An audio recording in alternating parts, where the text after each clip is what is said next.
this is a cool moment in time. This new moon is the astrological new year. It's the equinox.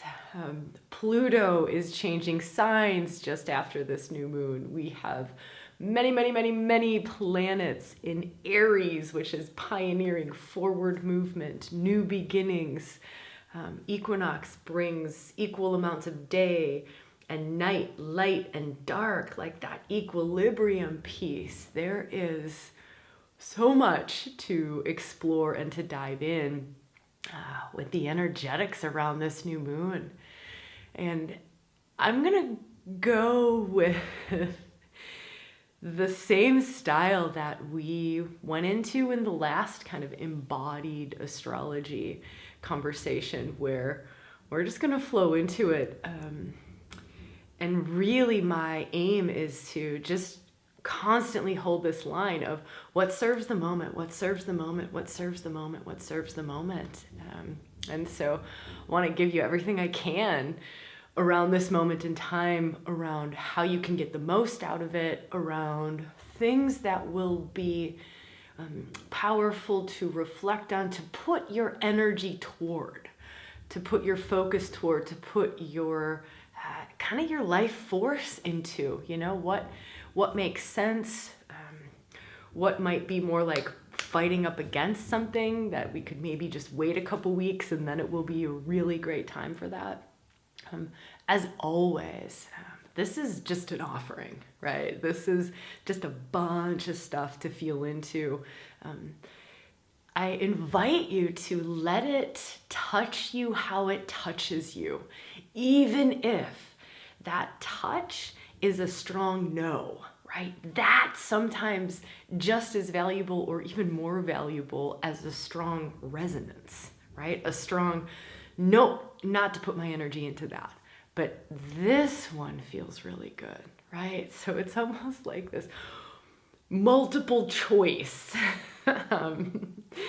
thing that you get to feel into as I go through some of these different themes and different opportunities or expressions of this energy in this moment. And you kind of just get to feel into like, A is not for me, B definitely not for me, C, my whole body's lighting up.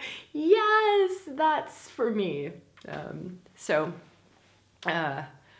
Yeah, I think that's it for our setup for this experiential deep dive into the energetics. So let me feel what's kind of coming. The first thing that I'd really love to explore or to bring in is this overarching theme of Pluto moving signs. Again, you don't need to know anything about the astrology to get a ton out of this conversation. But what I want to talk about is this long-term energy of death and rebirth, of transformation, of deconstruction, reconstruction. When Pluto's moving signs, he right now is at the last degree of Capricorn. That's like drilling in, like, okay, what have we missed over the last, I don't know how many years exactly, somewhere between 15 and 20 years that he's been in Capricorn. Actually, it was in 2008 that he went into Capricorn. So what is that? 10, 15 years, right? Think about that. Isn't that interesting? Pluto went into Capricorn in 2008. That was the financial crisis, the global financial crisis, 2008. He moved into Capricorn, structures, banking, right? Tangible things, earthy things, right? And it happened just a bit, like weeks after he made his transition into Capricorn.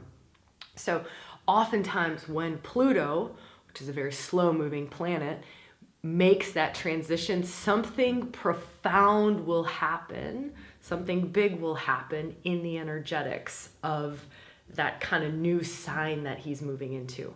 But here's the wild thing. This is wild. And remember, this is the overarching energy. I know, we as humans, we want like, well, just tell me what day it's going to happen so I can mark a big red X on my calendar and just not get out of bed, Sabrina. But definitely does not work like that with any of the astrology, but for sure not these outer planets like Pluto. It is much longer term. So if you kind of want to think of, this is the energy that we're in for the next 2 years. I know. So you can kind of think like, okay, until like 2025, we're kind of going to be in this like really interesting play with Pluto, because Pluto will move signs into Aquarius, back into Capricorn, back into Aquarius, back into Capricorn again, right? That's very interesting. So like we mentioned about this big 2008 event happening, Pluto didn't do this retrograding back and forth in and out of signs. So who knows when Pluto will kind of make that like stamp on the Aquarius energy.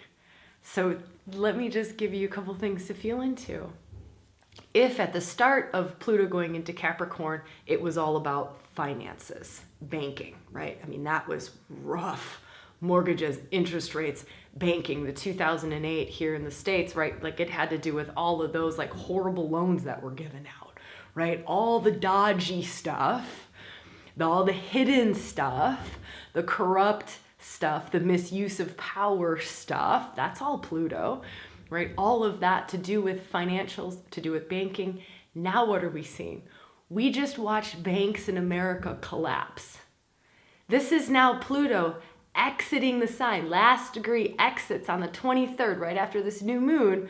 Pluto moves into signs, right? Like, boom, we get two big events around finances. But here's the wild thing. Think about this. Pluto is going to move out of the sign, come back into Capricorn. What's going to happen then? I don't know. Will there be another financial thing? Then move back into Aquarius. What happens then? I don't know. Back into Capricorn, right? In September of 2024. I think I have these dates for you, actually. I remember writing these down. June 11th, Pluto comes back into Capricorn. January 20th goes back into Aquarius. And then September 13th, hold on a second, of 2024, I think it's September, sneaks back in just for a tiny little, like short, brief moment back into Capricorn, right? So, and you can Google search those exact dates if you really want to dial in on that. But interesting stuff around finances. So just want to put this out there as like big overall, overarching energy that we're in. It's long term, but to feel into, what does that mean for you? If we really feel into Pluto, and let me just give you some feels. If Pluto in Capricorn Pluto's always about power. It's about the shadow. Let me bring light to the dark. Let me make the unconscious conscious. Let me reveal that which is hidden. And so Capricorn, let me do that in structures. Let me do that in foundations. Let me do that. And Capricorn is also like old boys club. Right? You just think about old boys club. And old structures, old ways of doing things. Banking fits so perfectly in there. And Pluto's money, right? Anything to do with power, especially like, let me feel for the right word. Money, sex, fame, you could kind of use that. But anything to do with power, and especially the misuse of power, hidden power, power plays, right? That's all Pluto. So will be very interesting to see how this unfolds. Okay, I know that was a big, like, overarching energy that felt to take us into, but it feels important, especially when, planning retirements and planning what to do with your money and where to put your money and what to invest in right now and all of these sorts of things. So I don't Just kind of feel your way through it. Okay, let's feel into what else would kind of serve this moment in time. I think the next energy to really bring in is warrior energy, is this Mars energy. Aries is the sign, is Mars' home sign. We've got this moon in Aries. We've got 5 planets, 6 if you count Eris, all right in Aries. That's warrior. That's Mars energy. It's very fiery, but let me feel a little bit more around how to maybe talk about this.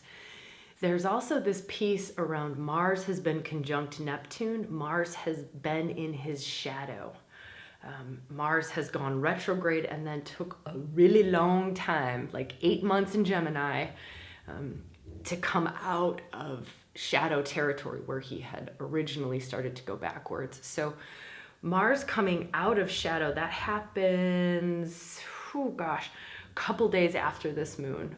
By the 25th, Mars is moving into Cancer. So Mars is also changing signs. So by March 25th, Mars is finally out of Gemini. Mars typically spends a month in each sign, spent 8 in Gemini. That's a long time. So this warrior aspect, when in Gemini, has, it's like playing both sides. That's kind of Mars and Gemini. It's also very heady. It's very mind. It's mental games when it's Mars and Gemini. Mars squared Neptune. Mars has squared Neptune 3 times now over the last few months. This is the final square. Mars squaring Neptune. Neptune is the predominant energy in that square, so Neptune will win out. How that energy feels is Neptune is higher heart. Mars is like that immature, passionate heart, right? We're like, you're fighting for the ego, right? That's like the typical expression of Mars, fighting for the ego, fighting for your beliefs. That's Gemini, like fighting for your beliefs. Higher heart, Neptune is like fighting for the good of all, right? Neptune, higher heart, wisdom heart, mystical heart, one heart. I'm connected to everything. I start to operate and move from a much higher heart place. I love, unconditionally, where Mars like has a lot of passion, a lot of fire, but it's like love with conditions. Well, I love you if you're my family. I love you if you fit into, this particular stereotype of people that I would defend, that I have been taught to defend, right? And so really this wild and beautiful interplay that's been happening between Mars and Neptune in this final square, which took place just a couple of days before this new moon, so still active, like they're still in a square. And it's making it louder because this new moon is conjunct Neptune. So it happened a couple of days ago, but because the sun and the moon are now conjunct Neptune, it's making that square louder. So you can also say Mars is not only square Neptune, Mars is square the sun and the moon. So Mars is squaring this new moon. So it's just warrior energy. It's the last couple degrees of Gemini, finally getting some traction coming out of shadow, kind of starting to get away from Neptune, right? Which Neptune can really water down Mars, right? Our Mars is also our action in the world, our go get it, our... There's this hilarious line, I'm gonna use it because it's just funny. A friend of mine and I, we were hanging out on New Year's once, and it was like Mars was really loud in the astrology, and both of us were like, all right, this year it's balls to the wall, right? That's Mars. Like, just go, right? Action, do. Sometimes you're not really thinking, you just do for the sake of doing. You plow ahead, you plow through, you run over whatever to get to the finish line. I mean, sometimes you get to the finish line and you're like, oh wait, shoot, that actually changed like 6 months ago and I just didn't check back in with my intuition. That's Mars, right? Mars just give Mars a goal, and Mars is like, I am in. and sometimes doesn't always like stop to check on things. Are we still on the right? Are we still going for the right goal? You know. Okay, so feeling that piece for this moon, plus with this new moon and sun, or the moon and sun, they're conjunct obviously at a new moon, them being in Aries, that's Mars energy, right? So the good side, the high side, how we can really step into this during this time is it's action oriented. It's if you've been trying to find your feet or get your footing or take steps forward, now it's like we're coming out of the fog of Neptune. This last week before this moon, it's a Neptunian time where it's foggy, it's confusing, it's cloudy, we're sleepy, we're dreamy. We don't know, you know, like the veils get really thin.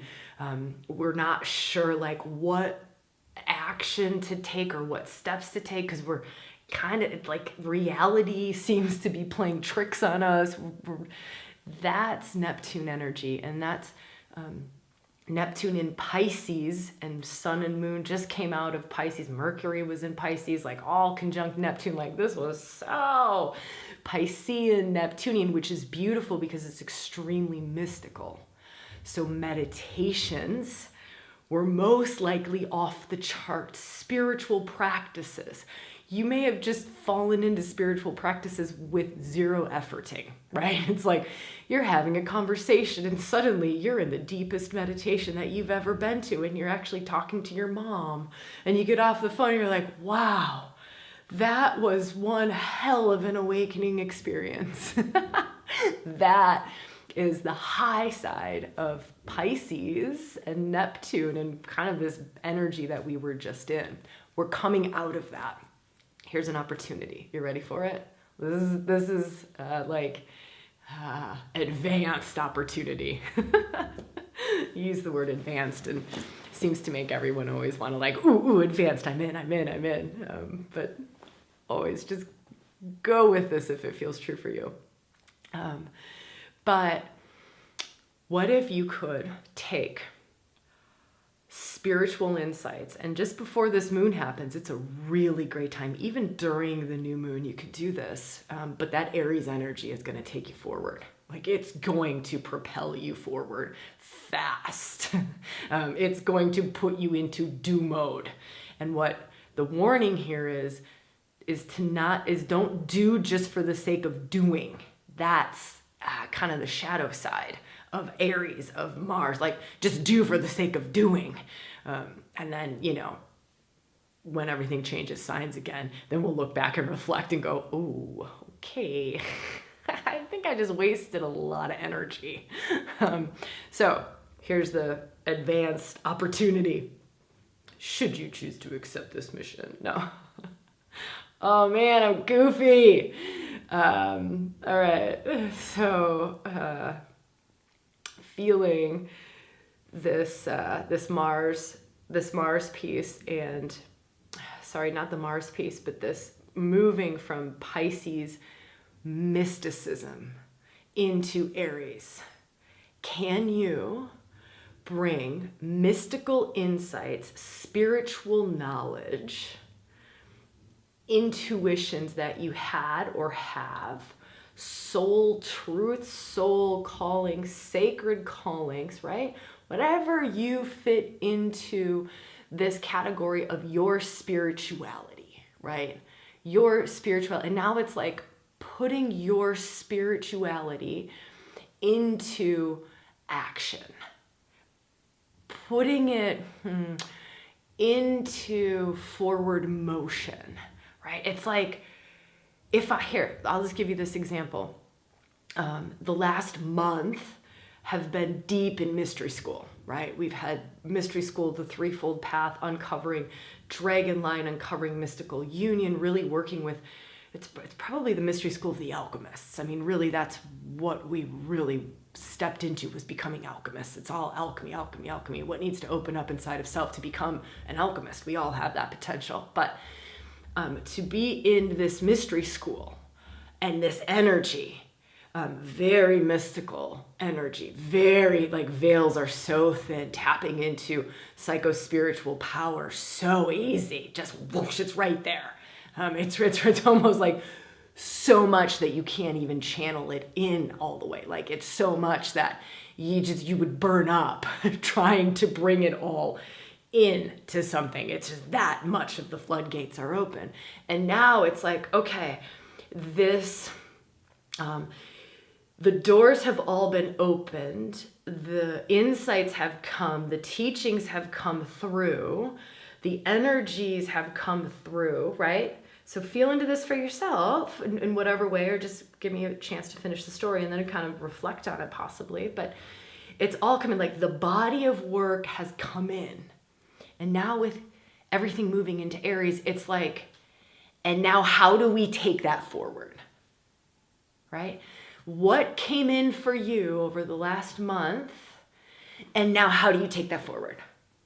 It can be very esoteric, mystical things, soul callings, soul purposes, awakenings, perception shifts, spiritual insight, whatever it's been. But think about this in the realm of like your mystic, in the realm of your spiritual life.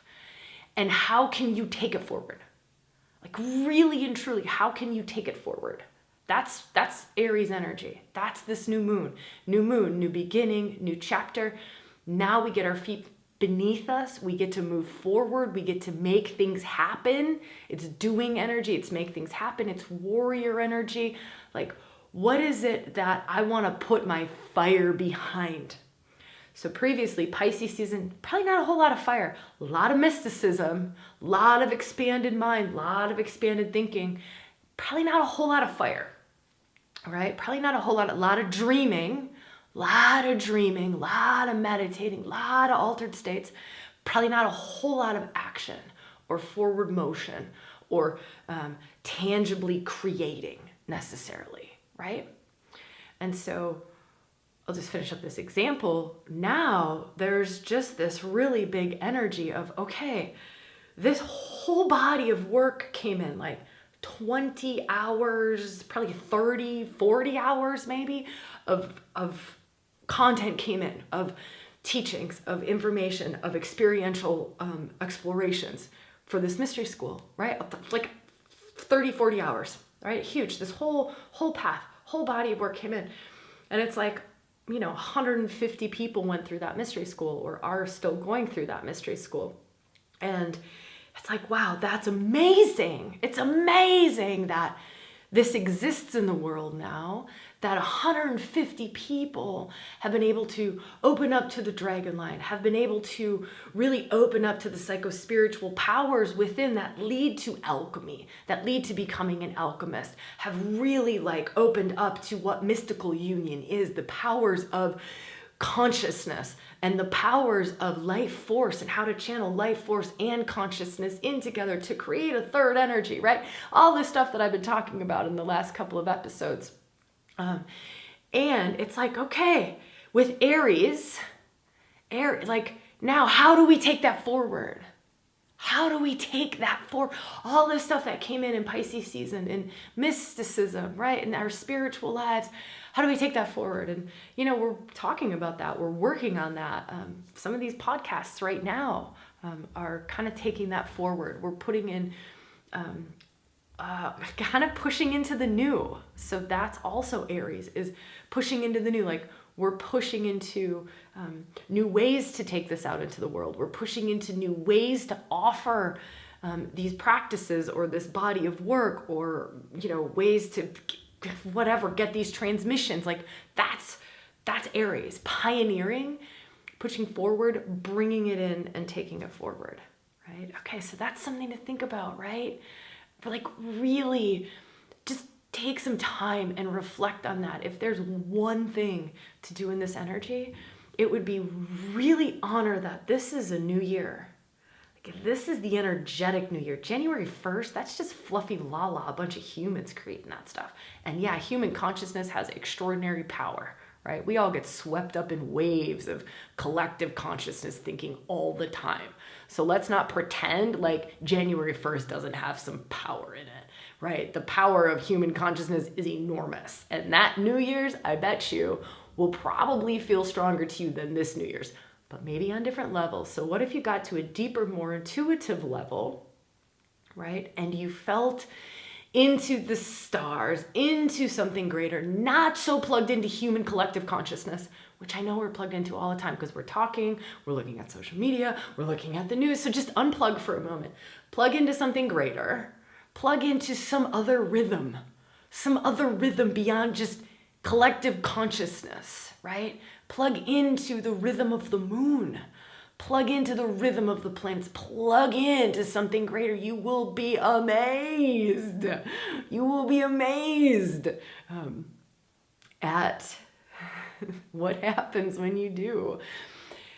And so, again, if there's something to do during this new moon, it's really allow this to be a new beginning. Really allow this to be a new chapter and really go, okay, you could even go all of last year.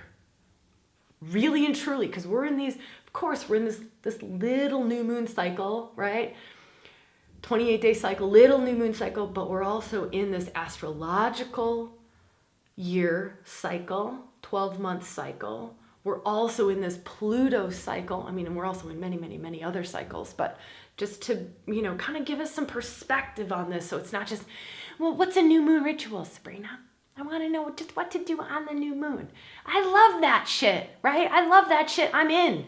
Let's do a new moon ritual, like right on that new moon. And I'll give you some of those things too. Like here, this is on the new moon. Here are some really powerful things that you could feel into doing. But amidst these greater things, like it's a new year. How good is that? It's a new year. So to really take all of last year and go, okay, what? I just want to lean into this Aries energy, right? There's so many planets in Aries, and with Mars squaring this new moon, and with Neptune conjunct, right? Like it's just too good. Uranus is in there. That's awakenings. That's Kundalini awakenings, right? Like that's spiritual aspects adding into this Neptune energy of spiritually. And so if you feel into the last year and you just go, okay, cool. What woke up in me in the last year? Like what's alive for me? What's awake in me? What have I stepped into? Who have I become? What has changed for me? Who am I now? Like what has opened up? How has my work shifted? How has my relationship shifted? How has my being shifted? How have I shifted? And how am I taking that forward? Like really going, who am I now?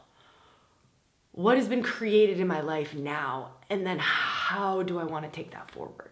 What's calling me? What's really calling at my heartstrings? Venus is on the North Node. Fucking awesome.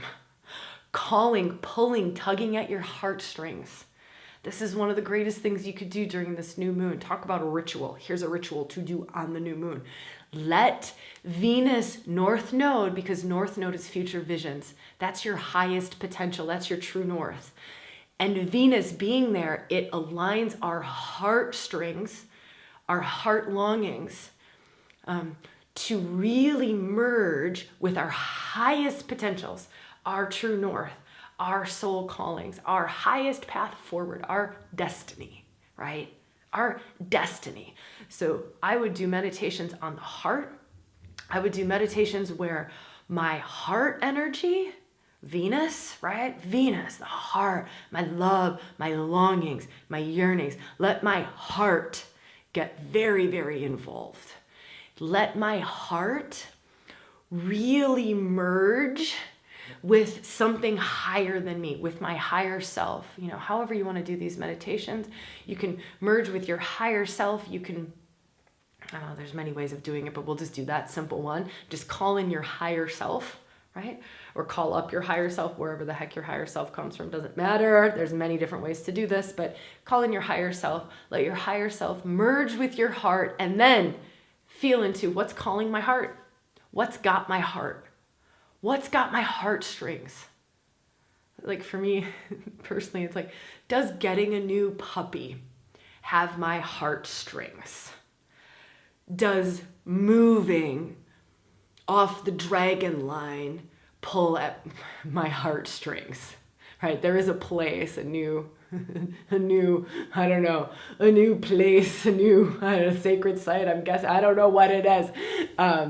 It's in Utah, actually. Utah. If anyone here is listening is from Utah, I would love to hear from y'all in the comments below. Like, I am so gosh darn called to go to Utah, and that's a soul heart calling. It's like something pulling at my wisdom heart, not my little heart. My little heart wants nothing to do with going to Utah, right? So it's wisdom heart. That's what North Node is activating when this Venus North Node conjunction is happening, which is right on the new moon. Right on the new moon. Greatest thing that we could do on the new moon, I would say, as a ritual just on that day, right? And that can be very clarifying. That can help to clarify what is it that you're pioneering into. How are you moving forward with all of this Aries energy, right? If you've reflected on the last year, what's woken up in me, what's opened in me, who am I now? And then you do that practice and let your heartstrings, wisdom heart, because wisdom heart will be activated, right? We don't have to work hard for that. You just hold the intention, right? Let my higher self, my true north, my destiny align with my heart, and then just go, where is my heart truly calling me? Is it calling me? For those of you who have relationship questions, right? Like, do I stay in this relationship? Do I not? On the new moon, lean into your heart and then feel, like, put a picture of someone there. Don't let your mind get in the way. This is not mind, right? This is not Mercury, mind on the North Node. It's Venus. Body, heart, love. So you literally could lie down pictures on the floor and just let your heart, and you could walk. This is very embodied. This is where Venus's wisdom comes in to play, is you let your heart pull you. So maybe I would put out 5 different places to move to, right? On the floor. I would just write, because I'm not an artist and I'm way too lazy to cut out pictures and shit like that. I would just write Utah, Australia, I don't know, where else would I possibly think? Anyways, like 3 more. And I would just put them all down on the floor and I would go, where's my heart? Where's my body lead me? And you drop your energy from your head into your heart, right? This thing will jazz you up all the time. If you have not done any embodiment work, do some embodiment work. I don't care who you do it with. I don't care what it is, but as long as it's good and proper embodiment work where you're like activating life force, right? You're dropping into body wisdom. Do it. Somatic work. Just do it. It's so fucking powerful and will change your life, right? You will open up different wisdom centers beyond just logic, right? Logic will only take you so far. I love logic. I was a fucking scientist for a really long time. Love it. Love left brain, love logical, love ration, love reason. But it's like this much in the overall wisdom capacities of humans, right? It's great. It's great. And I love it, right? I love it. But there's way more. So these are wisdom heart decisions. Wisdom heart decisions. So that's just a fun practice, and you could do it with anything, like lay out, stay in this relationship, don't stay in this relationship, and just drop into your heart and go, okay, where does my heart pull me to? Wisdom heart, not little 16-year-old immature heart that still hasn't grown up. We all have one of those. They're beautiful, right? Not the 5-year-old heart that needs safety and security, or your relationship is representing mommy or daddy or whatever it is, but it's like soul, true north, wisdom heart. You could do it for any decision. So think about, what are your big decisions right now? Crossroads of life, right? How to decipher where to be called. I am telling you, this is so crazy powerful at this moment in time, right? And we're coming out of that fog of Pisces, Neptune stuff, right? So it's clarity. We get clarity and we get to drop into heart wisdom, so the mind is not getting in the way. So beautiful, right? So beautiful, so powerful. Okay, let me feel into there's anything else that I can share.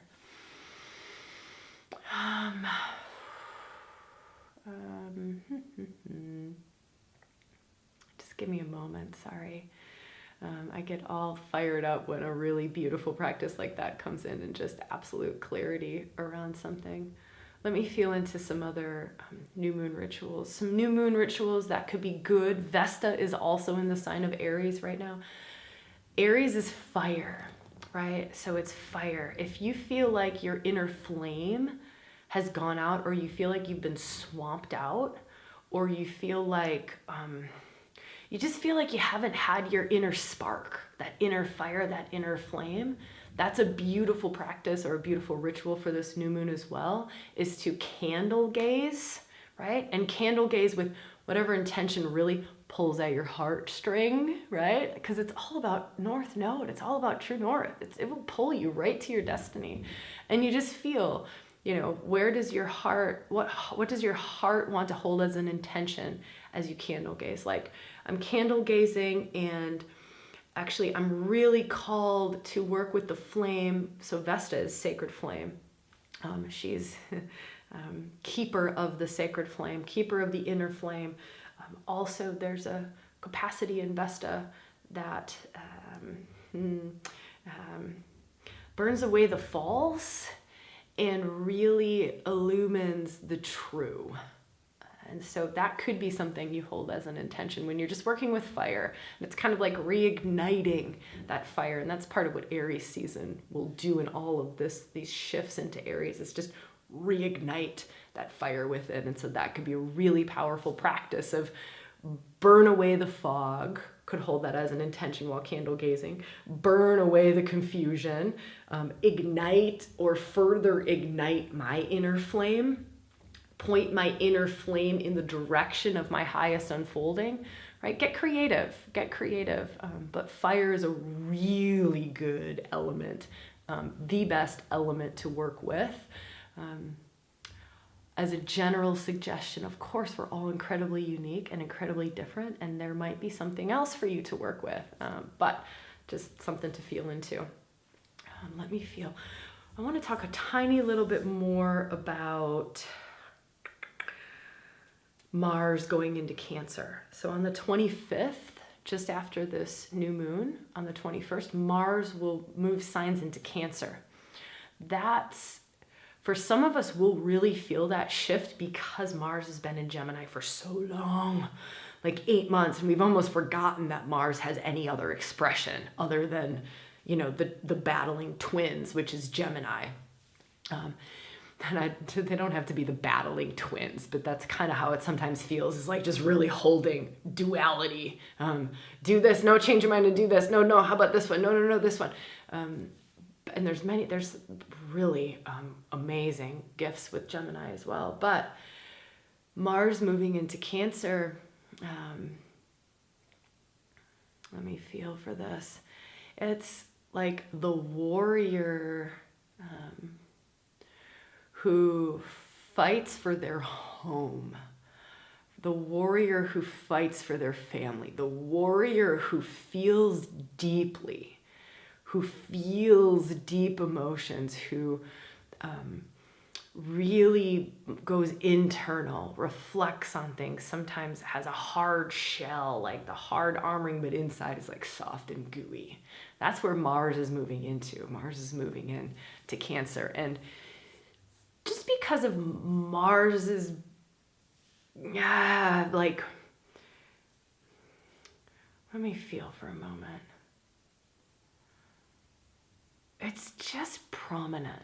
It's just a prominent energy. This Mars is prominent. And I think part of the reason I'm bringing it up, I'm like, why am I bringing this up? I think part of the reason I'm bringing this up is, I think war is kind of on top of everyone's mind, right? Like, are we at war? We're at war, kind of, but we're not. We're saying we're not. We sort of are.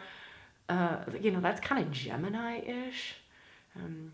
Mars in Cancer is like fighting for your homeland.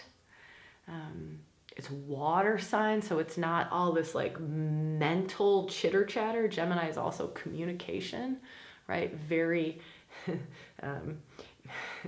like very flexible communication, right? Very snappy, very quick-witted. Gemini's often really quick-witted. And so it's like a deepening of warrior energy. So just, I don't know, just something to feel into that felt important to weave into the conversation today. Something that you could do also on this moon is to look at where 0 degrees, 1 degree of Aries is in your birth chart, right? That's where this new moon is landing. So just to have a look what's being lit up in your chart. You can kind of look at anything else in your chart that's around 0 or 1 degrees. That's a good place. That's a good place to look. Our masterclass, it's free. Yeah, it's free.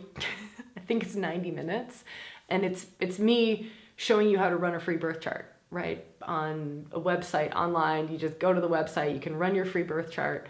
Shows you how to look at what's at 0 degree Aries in your own birth chart. Plus you get to just hang out with me for another 90 minutes. So we'll put that link down below. You'll probably find it up here as well, but just look for Astrology Masterclass. Let's see what else would be really powerful. I just want to see if there's anything else I can leave you with for this new moon.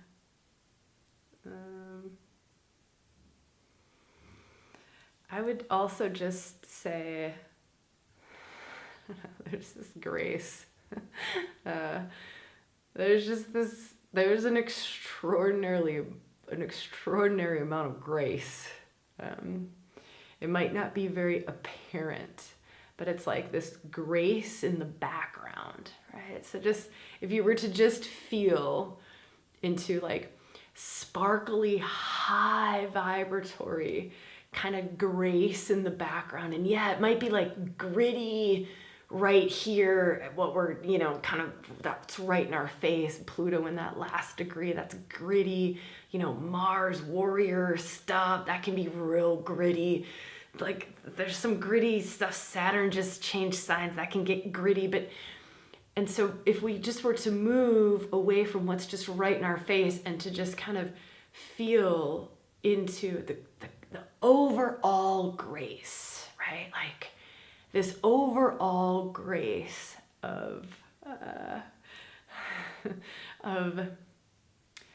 illumination, even though I know that it's a new moon, so it's a dark moon, but it's like the illumination of the shadow, the illumination of that which is ready to crumble still, the illumination of that which is ready to fall away, the illumination of the path forward, right? The illumination, and this is something, here we go. This is what I wanted to get to. This is part of the grace. This is, you might not believe me when I say this, but I've been watching it for a couple of years now in workshops and retreats. I am extraordinarily blessed that I get to watch many, many people's transformations. It is one of the greatest gifts of my life, is that I get to witness amazing things that humans are doing. Humans. That's funny. Clearly we're moving into Aquarius, humans. But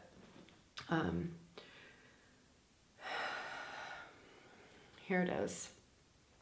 I'm holding my hand here because it's like holding on to the energy that I'm trying to bring words to.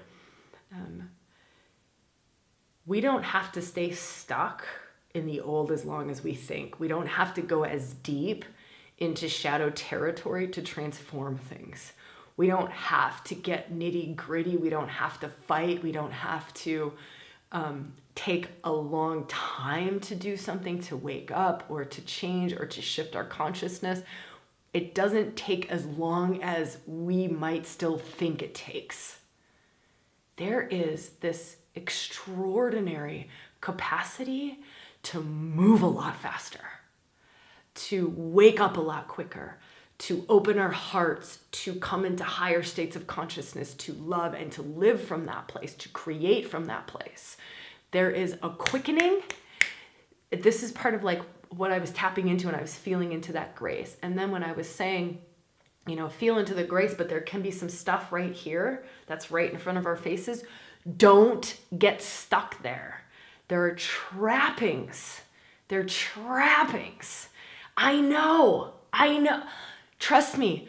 I am a shadow worker like it is nobody's business, right? Like, I have this love for the dark goddess. I have a love for the underworld. I have a love for digging in, getting nitty, getting gritty, crying our eyes out, right? Deep diving, like, and it is, and I am also a German fucking workhorse, right? Where it is, you do not stop until that job is done.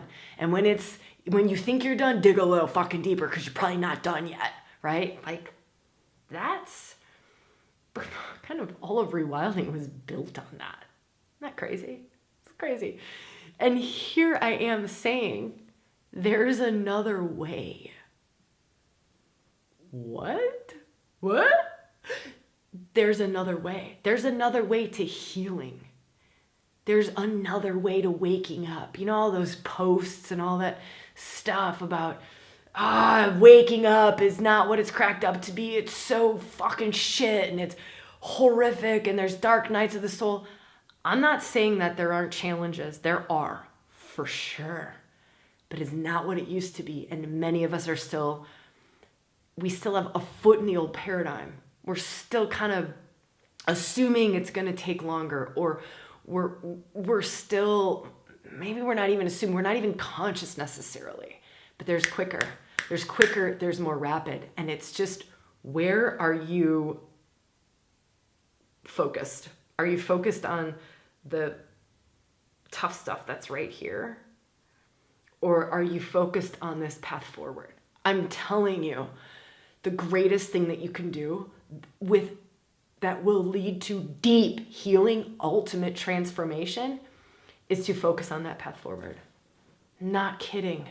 It's to focus on that path forward, and then a lot of this stuff just falls off. The old inner child wounding, the old mother wound, the old sexual wounds, the old thought patterns, the old whatever, they fall away without us having to spend 6 months digging in, getting gritty with them. Yeah, we still sometimes have to dig in and get gritty with them. That's still very valid and relevant and totally true, and sometimes the greatest things that we can be doing. But feel into that. Feel into, and just like let your body tell you, let your body speak. And it might be saying like, yeah, hey, try something new. Like, try a new way. Try to shift your focus. Try to imagine it just changing like that. Just like that. Just like that. Miracles abound. And they're not even miracles. We think they're miracles, but they're not. We just have to look in that direction. And so where the miracles start to happen, right? And this quick, that you can't even imagine. You can't even imagine the evolution. You can't even imagine the grace, the bliss, the joy, the on purpose, the alignment, the empowerment. Empowerment, I think, is one of the biggest words right now. It's just ultimate empowerment, right? The stripping back of the masks, the you coming into your authentic self, really just uncovering your unique blueprint and being so fucking comfortable in your skin, right? It's all right here, and it's so quick. It can be so quick. It can be so quick. It can be so quick. But you're going to have to try something new. And you're going to have to aim, right? You're going to have to point your vision, and you're going to have to aim toward the future. What's calling? What's possible, right? Aim toward what it is that you want. Whew. All right. My gosh, I hope this landed. I so hope it brought you something. I love hearing from you all. I read all the comments the first couple of days after a video comes out. If I'm not commenting on them, know that I comment on as many as I can, but I'm reading all of them the first couple of days. It's just really, really beautiful to connect in with everybody. And If you like this, that would be beautiful to hit the like button. If you're subscribed, I love you, thank you. If you're not, that would be beautiful too. Gosh, what else is there? Go do the masterclass. There's a retreat here in this place on the Dragon Line. I don't know how long I'll be here because Utah's calling, but it's in California. That's happening. I think it might be almost 3/4 full at this point. So if you've been thinking about it, you might want to jump on that ship before it sails away. What else? Priestess training. That starts in May. That's our 18-month gauntlet. What else? Bones, right? If you want more, you're like, oh, I want to try some of these new ways. Like, that's cool. I want to try some of this, like, real quick, rapid stuff that Sabrina's talking about. Come join Bones, right? Come join Bones. It's under $50 a month, right? We get to be in circle 3 times together in a month. That's crazy good. That would be beautiful to be over there with you. I'll put links down there and above. If you haven't watched, here, this is what I'll leave you with. If you haven't watched the episode on creativity, watch it now. Watch it now. It talks about this alchemist. It's a new way of doing things in the world. It talks about this alignment piece. It talks about empowerment. I know it says it's about creativity. It's not for artists, though. It's about creating our lives from a really deeply empowered place. That's something really great to watch on this new moon. So I'll leave you with that. All right. So much love to you. I'll see you when I see you, where I see you, and how I see you. Mwah.